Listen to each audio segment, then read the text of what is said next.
Hello everyone. स्वागत है मेरा मेरे YouTube channel the librarian show पर। आज हम सभी देखने जा रहे हैं LIS for objective exam lecture 2। ठीक है, अभी तक क्या हुआ कि हमने पहली क्लास में लाइब्रेरी साइंस की इस ऑब्जेक्टिव एग्जाम के लिए देखा कि जो है कुछ कुछ चीज़ें जो नोट्स में इम्पॉर्टेंट थी उसको मैंने बताया है। आज हम लाइब्रेरी साइंस का बेसिक जो चीज़ें होती हैं जो आपकी समझदारी को बढ़ाएंगी और वो LIS को समझने में आपकी हेल्प करेंगी, वो देखेंगे। ठीक है, तो ये रही मेरी यूट्यूब की प्लेलिस्ट। आप यहाँ पर जा सकते हैं, देख सकते हैं। आप ऑब्जेक्टिव एग्जाम की तैयारी कर रहे हैं तो ये वाली प्लेलिस्ट फॉलो कीजिए। डिस्क्रिप्टिव चाहिए तो ये वाली। मैं LIS फॉर ऑब्जेक्टिव जो ऑब्जेक्टिव एग्जाम का है उसकी तैयारी केवल केवल इंग्लिश में कराऊंगा, बट मेरी लैंग्वेज हिंदी रहने वाली है तो हिंदी माध्यम के जो छात्र हैं वो भी देख सकते हैं, क्योंकि एग्ज़ाम में इंग्लिश वर्जन ही ज़रूरी होता है, क्योंकि हिंदी वर्जन में कुछ गलतियां हो जाती हैं और उसका ट्रांसलेशन होके कुछ ही मीनिंग का कुछ और बन जाता है, तो आपको समझ नहीं आएगा, इसलिए मैं इसको फॉलो कर रहा हूँ। ठीक है, और ये रहा कुछ मेरे बारे में, आप देख सकते हैं। ठीक है, कुछ ध्यान देने वाली चीज़ें जो आपको एग्ज़ाम की तैयारी कर रहे हैं तो ज़रूर याद रखिए।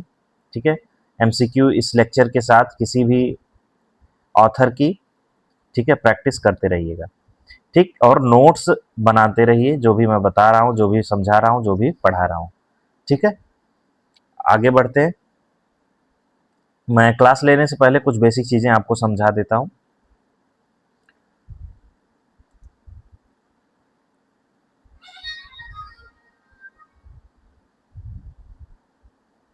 ठीक, एक लाइब्रेरी समझ ही रहे होंगे कि लाइब्रेरी वो बिल्डिंग होती है जिसमें इंफॉर्मेशन रिसोर्सेस, ठीक है, रखे जाते हैं और उसको यूज किया जाता है यूजर्स के द्वारा, चाहे वो स्टूडेंट हो, रिसर्च स्कॉलर हो, फैकल्टी मेंबर हो, या कोई भी हो।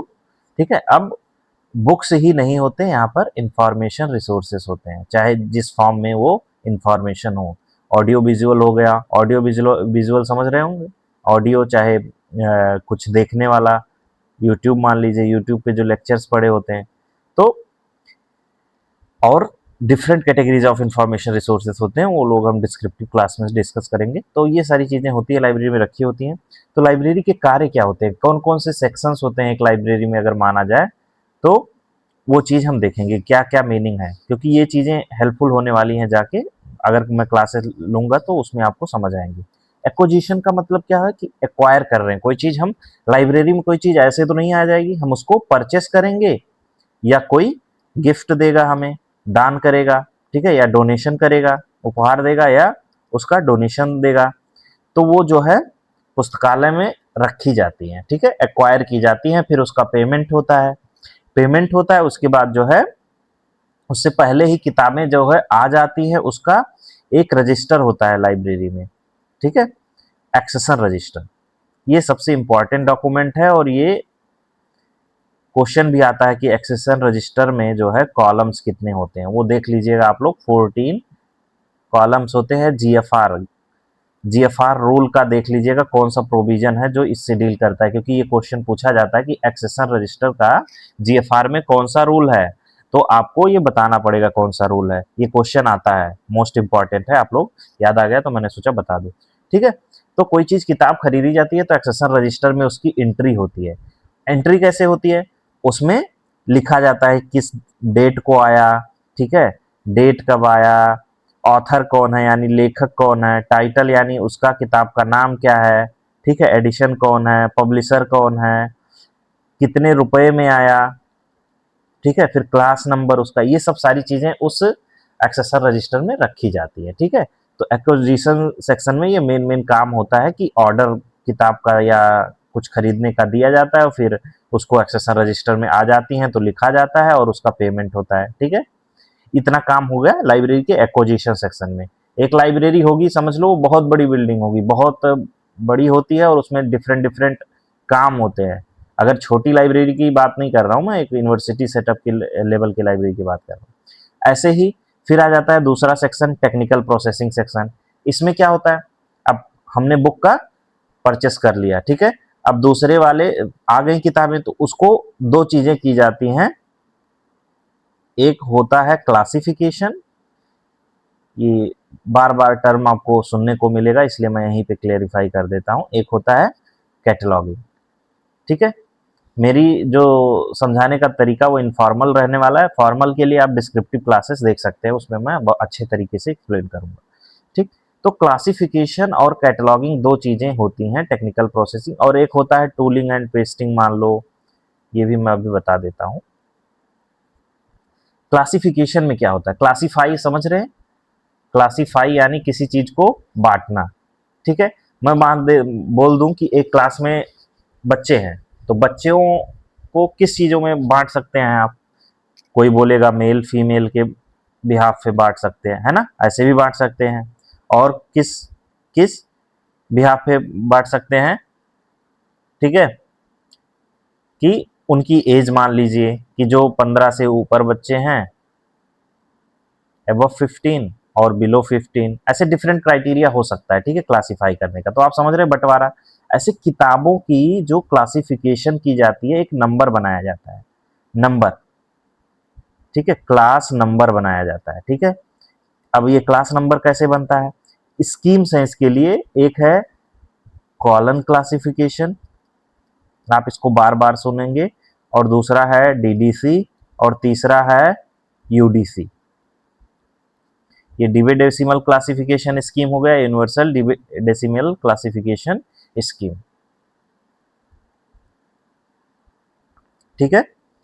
तो क्या होता है, इसमें कुछ रूल्स दिए गए हैं कि ये क्लास नंबर कैसे बनेगा, ठीक है, इसमें कुछ रूल्स दिए गए हैं क्लास नंबर कैसे बनेगा। कॉलम क्लासिफिकेशन ये इंडियन है, डॉक्टर एस आर रंगनाथन जी के द्वारा बनाया गया है, ये मेलविल डिबे के द्वारा, ठीक है। ये पॉल ऑटलेट और हेनरी करके कुछ हैं, ठीक है। तो ये हम देखेंगे बाद में। मैं बता रहा था कि क्लास नंबर बनाने के लिए कुछ स्कीम्स हैं, क्लास, ठीक है, क्लासिफिकेशन स्कीम है, वो कॉलम क्लासिफिकेशन हो गया, डीडीसी हो गया, यूडीसी हो गया। अब ये क्लासिफिकेशन बनाते क्यों हैं, क्लास नंबर बनाते क्यों हैं, ये बनाकर एक किताब में जो है अंदर, अगर मैं बोलूं, नंबर ये वाला एंट्री की जाती है। क्यों की जाती है, कि जिससे किताबें जो है सब्जेक्ट वाइज डिवाइड हो जाती हैं, ठीक है। मान लो हिस्ट्री की बुक्स है, जियोग्राफी की बुक्स है, मैथ्स की बुक है, अब लाख लाख नंबर ऑफ किताब रखी हैं, ऐसे ही रखोगे तो मिलेंगी नहीं, कोई आएगा मांगेगा।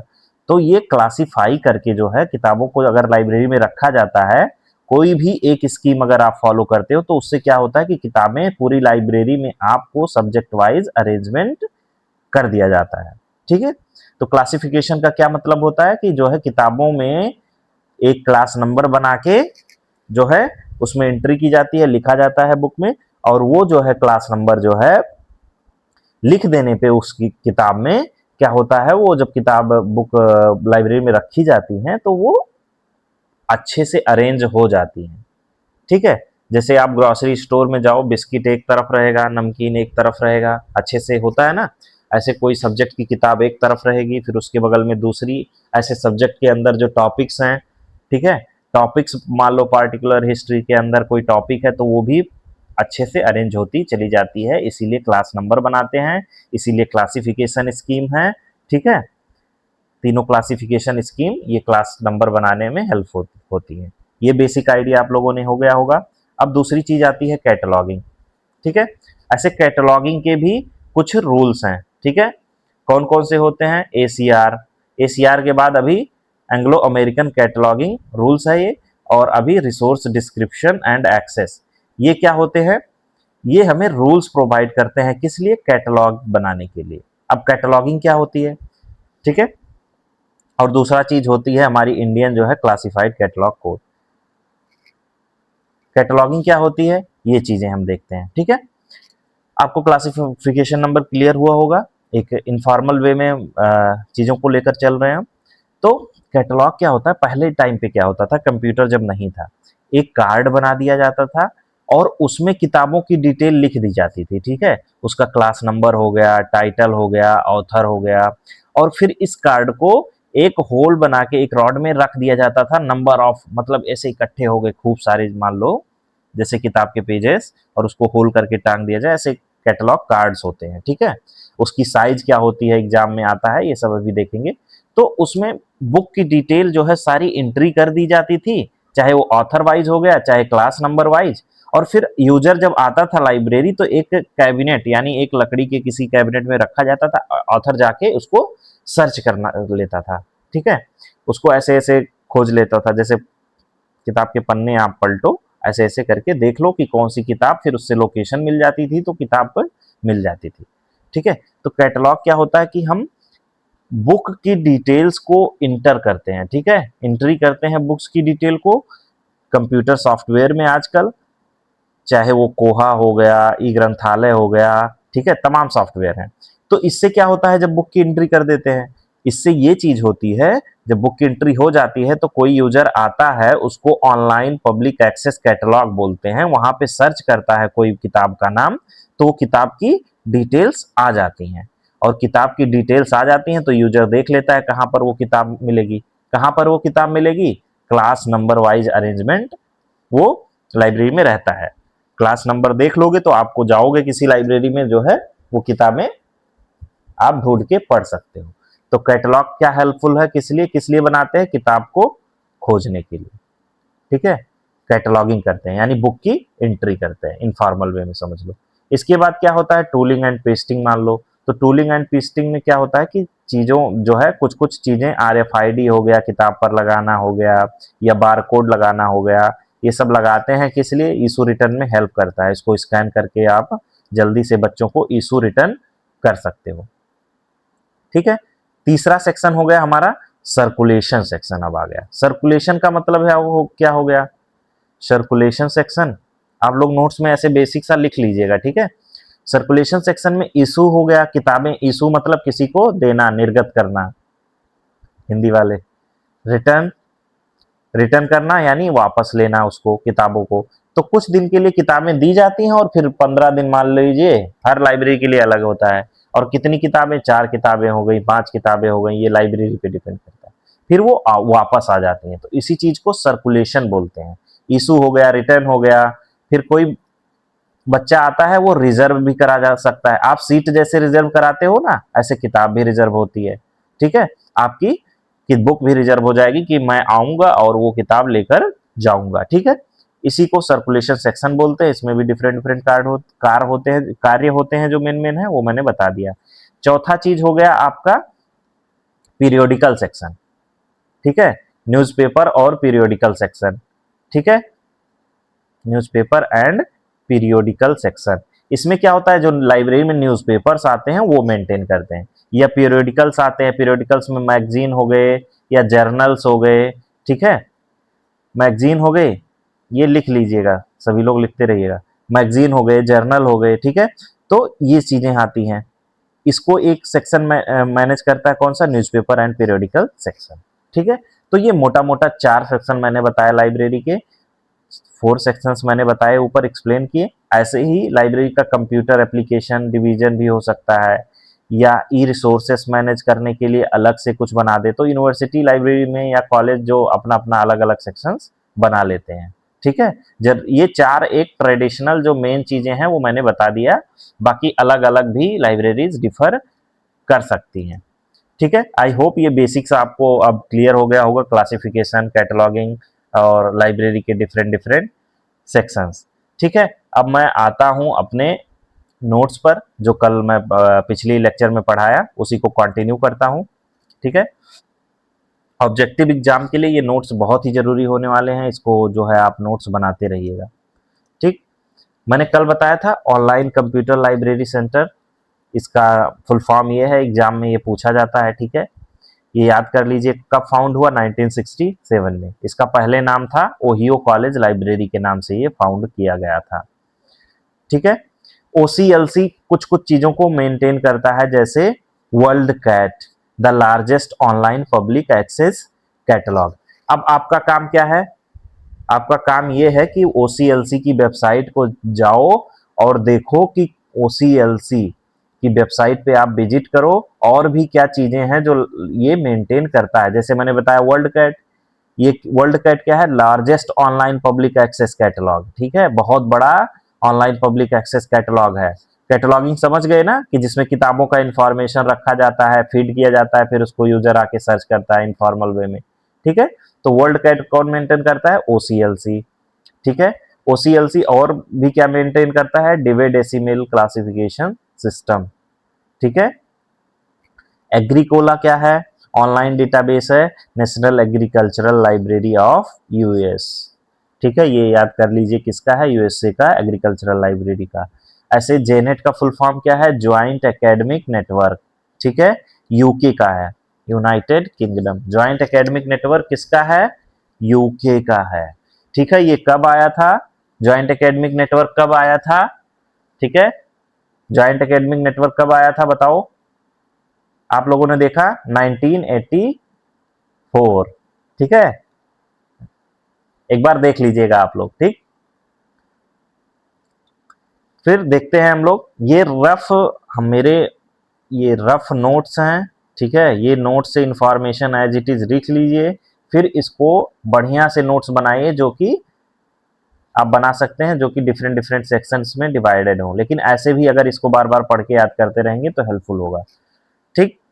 दूसरा चीज हो गया विनीति, विनीति, इसका फुल फॉर्म है all union institute for scientific and technical information. ये किसका है, रसिया का है, ठीक है, 1952 में बना। बस इतना ही याद कर लीजिए और आगे बढ़िए, ठीक है। ICSU international council of science, ठीक है, ये इतना जरूरी नहीं है। NCSI national centre for science information, ये स्टेब्लिश हुआ 1983 में बेंगलोर में, इतना ज़्यादा जरूरी नहीं है, ये जरूरी हो जाता है। इसका फुल फॉर्म क्या है, IGNC, Indira Gandhi national centre for the arts. क्या फुल फॉर्म हो गया, Indira Gandhi national centre for the arts. कौन अंडर किसके है, ये union ministry of culture. Launched on, कब लॉन्च हुआ था, 1985 में, यूनियन मिनिस्ट्री ऑफ कल्चर के अंदर में आता है। और कब फॉर्म हुआ था, 1985 में। और किसने लॉन्च किया था, प्रधानमंत्री राजीव गांधी ने। अच्छा, काल्या निधि इंफॉर्मेशन सेंटर कहाँ पे है, तो मैंने अभी बताया, Indira Gandhi centre for the, Indira Gandhi national centre for the arts, ठीक है, IGNCA, ठीक है। ISORID international information system on research in documentation by joint operation of UNESCO and FID, ये ऑर्गेनाइजेशन है, ठीक है। तो ISORID का फुल फॉर्म आप लोग याद कर लीजिएगा। पहला लाइब्रेरी एक्ट कहाँ पे बना, इंग्लैंड में बना, ठीक है। दूसरा वाला कहाँ पे बना, दूसरा वाला बना अमेरिका में, USA में 1876 में। तीसरा रसिया में 14 अगस्त 1850, red letter day in the history of Britain, क्योंकि बिकॉज लाइब्रेरी लेजिस्लेशन बना था इस दिन 1850 में। इतना जरूरी नहीं है, ये बहुत ही जरूरी हो जाता है कमीशन एंड कमेटीज में। सैडलर कमीशन ऐसे बीच बीच में आएगा, हम लोग देखते रहेंगे। सैडलर कमीशन कब बना, 1917 में। कब तक था, 1919 तक। कौन, किसके हेड कौन कर रहा था इसको, Ernest Sadler, Michael Ernest Sadler, ठीक है। किस लिए बना था, इंडियन एजुकेशन के लिए। हंटर कमीशन कब बना था, 1882 में, ठीक है, 1882 में, याद रख लीजिएगा। कलकत्ता यूनिवर्सिटी कमीशन, जो कि अभी मैंने बताया था 1970 में, जिसको सैडलर कमीशन भी बोल सकते हैं, ठीक है, 1917 में। यूनिवर्सिटी एजुकेशन कमीशन 1948 में, राधा कृष्णन जी उसके चेयरमैन थे। कौन चेयरमैन था, राधा कृष्णन जी। इन्होंने कुछ लाइब्रेरी से रिलेटेड क्या दिए थे, रिकमेंडेशन दिए थे कि किस ये जरूरी हो जाता है, अभी आएगा आगे, ठीक है। 1953 में जो है क्या बना, UGC, इसका कौन है चेयरमैन, कौन बने, CD देशमुख, ठीक है। और UGC का एक्ट कब आया, ये 1956 में आया, ठीक है, लेकिन बना कब था, 1953 में। क्वेश्चन ऐसे घुमा के आ जाता है, तो एग्जाम में देख लीजिएगा एक्चुअल में क्या बोल रहा है। ईयर अगर 1953 दिया है तो वो देख लीजिएगा, और 1956 दिया है तो वो देख लीजिएगा, ठीक है। तो पहला commission in free India, freedom के बाद पहला कमीशन एजुकेशन के लिए कौन सा बना था? राधा कृष्णन कमीशन 1948 में, ठीक है। मुदलियर कमीशन कब बना था? 1952 में। रंगनाथन कमेटी बाय यूजीसी 1957 में, बार बार बता रहा हूँ। ऐसे ही एडवाइजरी कमेटी फॉर लाइब्रेरीज कब बना था? 1957 में, केपी सिन्हा उसके हेड थे, ठीक है। वाडिया कमेटी जो है कब बना था? 1967 में, टेक्निक्स ऑफ लाइब्रेरी ट्रेनिंग से रिलेटेड है ये, ठीक है। प्लानिंग कमीशन के द्वारा वर्किंग ग्रुप ऑन लाइब्रेरीज कब बना था? ये कौन चेयरमैन था? VKRV राव, ठीक है। कॉमनवेल्थ लाइब्रेरी एसोसिएशन 1972, ठीक है। कहाँ पे है? नाइजीरिया में। International federation of information and documentation FID to promote universal access to all recorded knowledge, ठीक है। नॉलेज को प्रमोट करने के लिए 1895 में बना था। कब बना था FID? आता है क्वेश्चन में, ठीक है, 1895 में, ठीक है। और बाई कौन, किसके द्वारा? पॉल ऑटलेट और हेनरी लॉ फॉन्टेन। पॉल ऑटलेट और हेनरी लॉ फॉन्टेन के द्वारा 1895 में कौन सा बना, क्या बना था? FID, ठीक है, FID, ओके। उतना ही जरूरी है, लिख लीजिएगा आप लोग।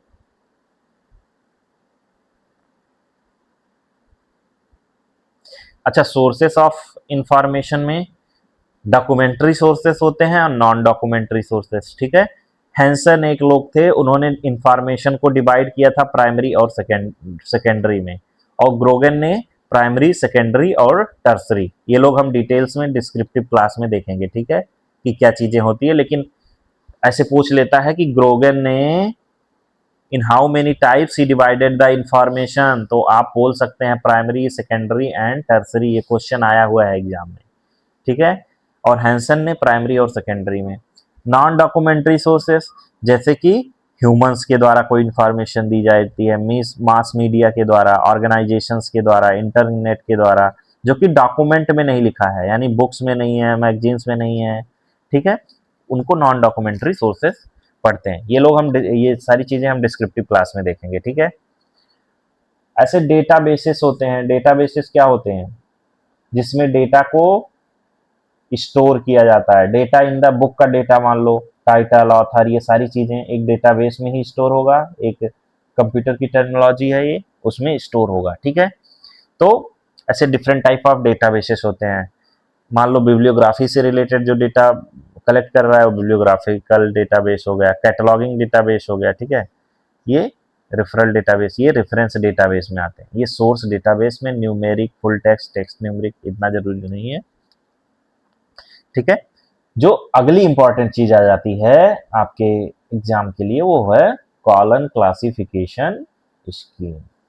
कॉलन क्लासिफिकेशन स्कीम पहले ही बताया होगा मैंने पिछले क्लासेस में। कौन बनाया था ये? डॉक्टर SR रंगनाथन जी ने 1933 में आया था, ठीक है। अब इसके वर्जन कब कब आए थे, ये क्वेश्चन आ जाता है। तो फर्स्ट एडिशन आया था 1933, सेकेंड 1938 और थर्ड 1950, ठीक है। इसको एज इट इज याद करना है, इसका और कुछ तरीका नहीं है, ठीक है। फोर्थ एडिशन कब आया था? एडिशन मतलब संस्करण, ठीक है। जब कुछ अपडेशन होता है तो उसको रिवाइज किया जाता है और वो आता जाता है, ठीक है। फिफ्थ संस्करण कब आया था? 1957 में। सिक्स वाला कब आया था? 1960 में, ठीक है। और सिक्स रिवाइज्ड कब आया था? 1963 में। और सेवंथ एडिशन 1987 में। तो क्वेश्चन आता है, मान लो आता है थर्ड एडिशन कब आया, तो 1950 में कॉलम क्लासिफिकेशन का। पहला तो जरूरी ये होता है 1933 वाला, ठीक है। और सिक्स एडिशन कब आया? 1960 में। तो ये अभी के लिए इग्नोर करिए, इसको मैं बताता हूँ अभी। रिजिडली फेसेटेड क्या होता है, फ्रीली फेसेटेड क्या होता है, ये जो है मैं क्लियर आपको कर दूंगा आने वाले लेक्चर्स में, ठीक है।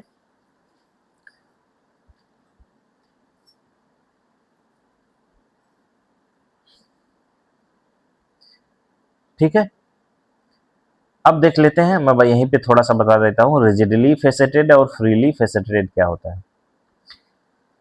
रिजिडली फेसेटेड वो होते हैं, it is a classification scheme with predetermined facet, और ये freely faceted analytico synthetic classification guided by postulate and principles. ये कुछ टफ टफ सी चीजें हो रही हैं, समझ में ऐसे नहीं आएगा। फेसेट क्या होता है, अगर मैं बोलूं फेसेट किसी चीज का, तो फेसेट एक बोल सकते हैं कि एक कोई चीज टुकड़ा मान लीजिए, ठीक है। तो क्लासिफिकेशन स्कीम में क्या होता है कि सब्जेक्ट्स क्लासिफिकेशन स्कीम, जैसे मान लीजिए डीडीसी हो गया या सीसी हो गया, तो क्लासिफिकेशन नंबर बनाने के लिए यूज होता है क्लासिफिकेशन स्कीम, बताया था ना मैंने। कैसे नंबर बनती हैं, सब्जेक्ट वाइज नंबर बनते हैं। तो उसमें कैसे बनेगा, जब मैंने हिस्ट्री के लिए कुछ नंबर लिखा रखा है, जियोग्राफी के लिए कुछ नंबर लिखा रखा है, ठीक है, और मैथमेटिक्स के लिए कुछ नंबर लिखा रखा है। तो अगर ये चीजें क्लासिफिकेशन स्कीम में लिख रखी हैं ऑलरेडी, और उसमें नया नंबर जब बना रहे हो आप, तो कुछ फार्मूला नहीं है, ठीक है, कोई फार्मूला नहीं है कि नया नंबर कैसे बनेगा, तो उसको बोलते हैं रिजिडली फेसेटेड क्लासिफिकेशन स्कीम। यानी वो पहले से है, प्री डिटरमाइंड है उस क्लासिफिकेशन स्कीम में। मान लो कॉलन क्लासिफिकेशन स्कीम हो गया, तो वो जो क्लास नंबर्स हैं वो फिक्स हैं, एक सब्जेक्ट के लिए दिए हुए हैं, और उसमें कोई तरीका नहीं है कि मैं नया क्लास नंबर बना पाऊं, ठीक है। तो उसको बोलते हैं रिजिडली फेसेटेड स्कीम। और फ्रीली फेसेटेड किसको बोलेंगे, अगर मैं क्लास नंबर नया कोई फार्मूला दिया है, तो क्लास नंबर वो पहले से लिखा हुआ है, लेकिन मैं फार्मूला लगा के और एक नया नंबर अगर बना पाता हूं, तो उसको फ्रीली फेसेटेड है, यानी उसको फ्रीडम है, तो उसको फ्रीली फेसेटेड बोलेंगे, ठीक है। तो क्या हुआ था, जब कॉलम क्लासिफिकेशन का 3 एडिशन बना था, तो उसमें ऐसा कोई मेथड नहीं था कि नया क्लासिफिकेशन स्कीम कैसे बन पाए, ठीक है। जो उस क्लासिफिकेशन सीसी में बना दिया, ऑथर ने लिख दिया, वही क्लास नंबर आप किताब को दे पाएंगे। लेकिन मान लो टाइटल कुछ ऐसे आ गया जो उस क्लासिफिकेशन नंबर वो क्लासिफिकेशन स्कीम में दिया ही नहीं है, तब क्या करोगे, तब दिक्कतें आ जाएंगी।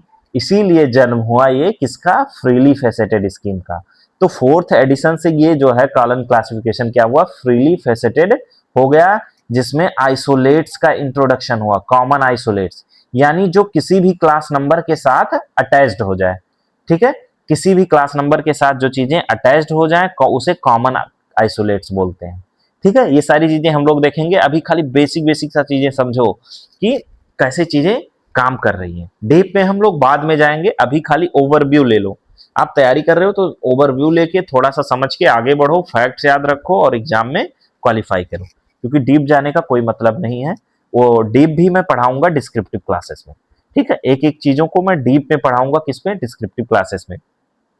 तो ये कॉमन आइसोलेट्स दे दिए मान लो कॉलम क्लासिफिकेशन में, तो अब एक फार्मूला हो गया, और फार्मूला को थोड़ा सा जोड़ करके कुछ कुछ चीजें न्यू क्लास नंबर बना सकते हैं, उसी को फ्रीली फेसेटेड स्कीम बोलते हैं, ठीक है। ये समझ में आ गया, ठीक। अब कॉलम क्लासिफिकेशन स्कीम में जो है क्लास नंबर बनाने के लिए कुछ फार्मूलों, मैंने बताया ना, कुछ नियम फार्मूला टाइप का चीजें हैं, तो उसमें क्या क्या चीजें हैं, तो कुछ सिंबल्स यूज होते हैं। मान लो B14 कॉमा, ठीक है, ठीक है, 3, फिर ये हो गया ऊपर का एपोस्ट्रॉफी, ठीक है, फिर 44.44, मतलब ऐसे कुछ क्लास नंबर बनते हैं, ठीक है, अभी मुझे याद नहीं है। तो ऐसे कुछ क्लासिक नंबर, तो ये सिंबल होते हैं। पर्सनालिटी, P फॉर पर्सनालिटी लिख लीजिए आप लोग। पर्सनालिटी के लिए कौन सा सिंबल यूज होगा, कॉमा, एग्जाम में पूछ लेता है। ये कॉलन क्लासिफिकेशन में चीजें होती हैं।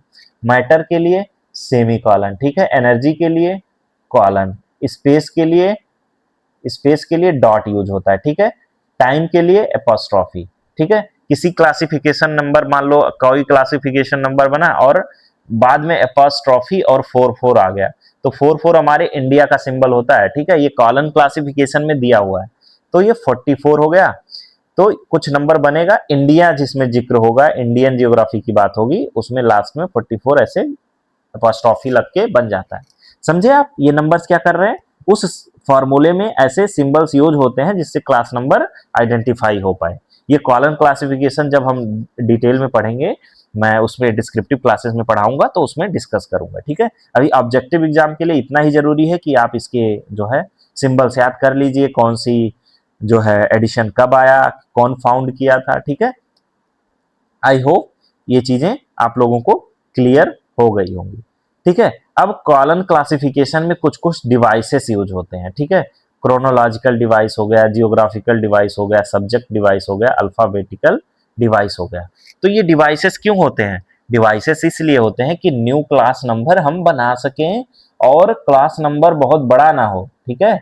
एक सब्जेक्ट कोई आ गया, अब सब्जेक्ट में तो हर जैसे क्लास नंबर बना कॉलम क्लासिफिकेशन में, तो उसमें हर कुछ लिखना पॉसिबल होगा नहीं कि कोई चीज मान लो इंडियन जियोग्राफी है तो इंडियन जियोग्राफी लिखें, फिर मान लो अमेरिकन जियोग्राफी है तो अमेरिकन जियोग्राफी का नंबर बना के, ऐसा तो पॉसिबल है नहीं। तो कुछ फार्मूले दे दिए गए कि हाँ, तो इससे जो है क्या होगा आप लोगों का कि ये फार्मूले कुछ लगा के नंबर्स बनते हैं। ऐसे कुछ क्रोनोलॉजी वाला चीज यानी जिसमें डेट का जिक्र हो तो क्रोनोलॉजिकल डिवाइस लगा के बना सकते हैं। जियोग्राफी यानी जब कोई कंट्री की बात होगी तो कंट्री वाला कोड लगा के, ठीक है। ये इंडियन मान लो 44, तो उसकी कुछ ऐसे सब्जेक्ट, जब दो सब्जेक्ट लेना हो, हिस्ट्री और मैथमेटिक्स साथ लेना हो तो सब्जेक्ट डिवाइस लगा के बना देते हैं नंबर। ऐसे अल्फाबेटिकल डिवाइस जब कुछ नहीं हो, मान लो बासमती राइस है, अब राइस का जिक्र है और बासमती का, तो हम BAS लिख देते हैं क्लास नंबर के लास्ट में, तो उसको अल्फाबेट्स लेते हैं, ठीक है। आई होप ये क्लियर होगा। मिलते हैं अगली क्लास में, ठीक है।